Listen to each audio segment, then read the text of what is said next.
All right, welcome back to a quick tip from Frozen Mopar Restoration. So, looking on the internet, not a whole lot of stuff or videos on how to properly remove the trunk torsion rods, right? And looking at these things, they seem a little precarious, and you don't want to get injured by them. So, I did this within, oh, the car's moving. Within just a few moments. So here we are. Here's one that's been removed, and that's how it sits. So this is the one that supports the driver's side trunk arm, but it comes out really easy. So I'm going to show you how I did it, and maybe you can do it and not get hurt.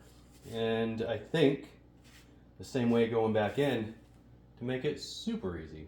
So I'm going to point out a couple things here, and you can look in your car and see what I'm talking about. So if you get your phone with you,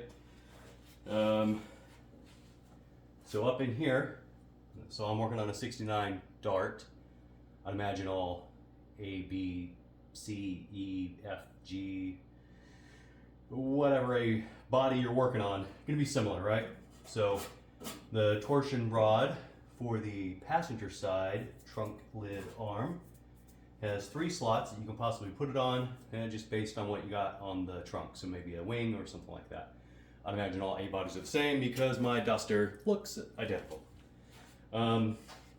Also, just forward of this area, there is an indentation in the metal, and imagine that's a bit of a resting spot to start from, because once I've released this rod, it goes to that spot. Now, what I'm going to do is utilize a very handy strap here.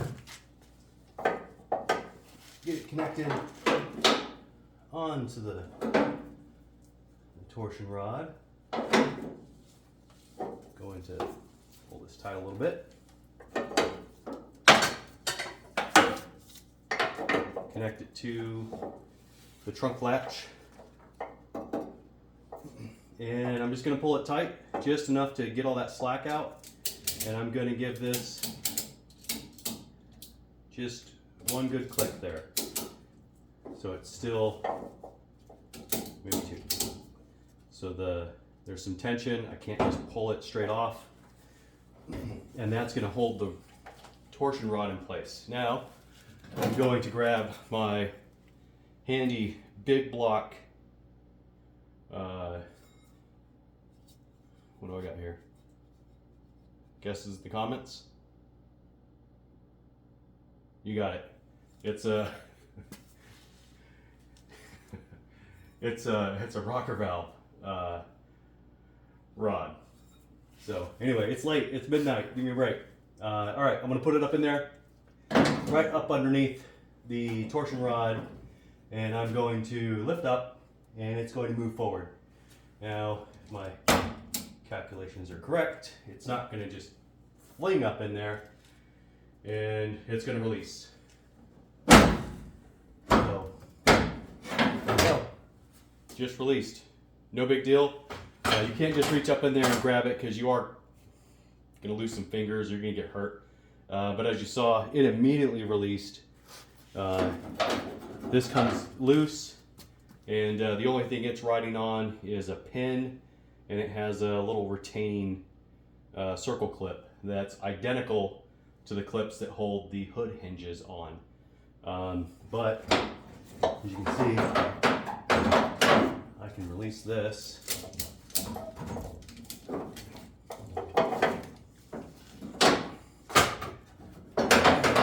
How do you get it out? It goes, it'll go in the direction of the hinge itself, and there is a bushing that rides on the torsion rod itself. Just misplaced the one that I pulled off because it's late and I don't remember where I put stuff when it's midnight. I'm going to walk across the screen here But essentially, now that it's loose, we can pull off the bushing that the actual hinge arm rides on. A little piece of plastic there.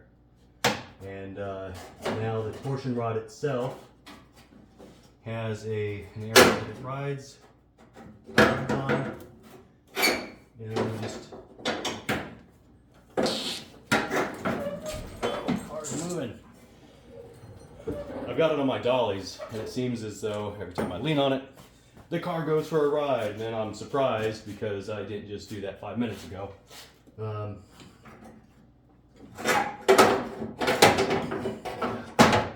Get that out. Comes out just like that. And remember, you do have an S-clip that goes in the middle of these rods to keep them from rattling together.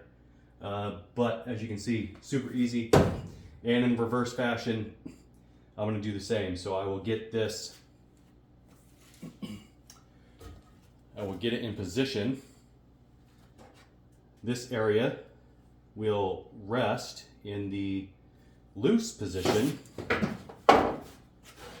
As I was talking, there is an indentation up here. I will have it in that zone, put tension on the strap, and we'll use my big block rod and then gently pry it up and pull it towards me with some clicks of the strap to get it lined up with the slot that I want it to be in. Easy peasy. But that's it. I'm going to put this on YouTube.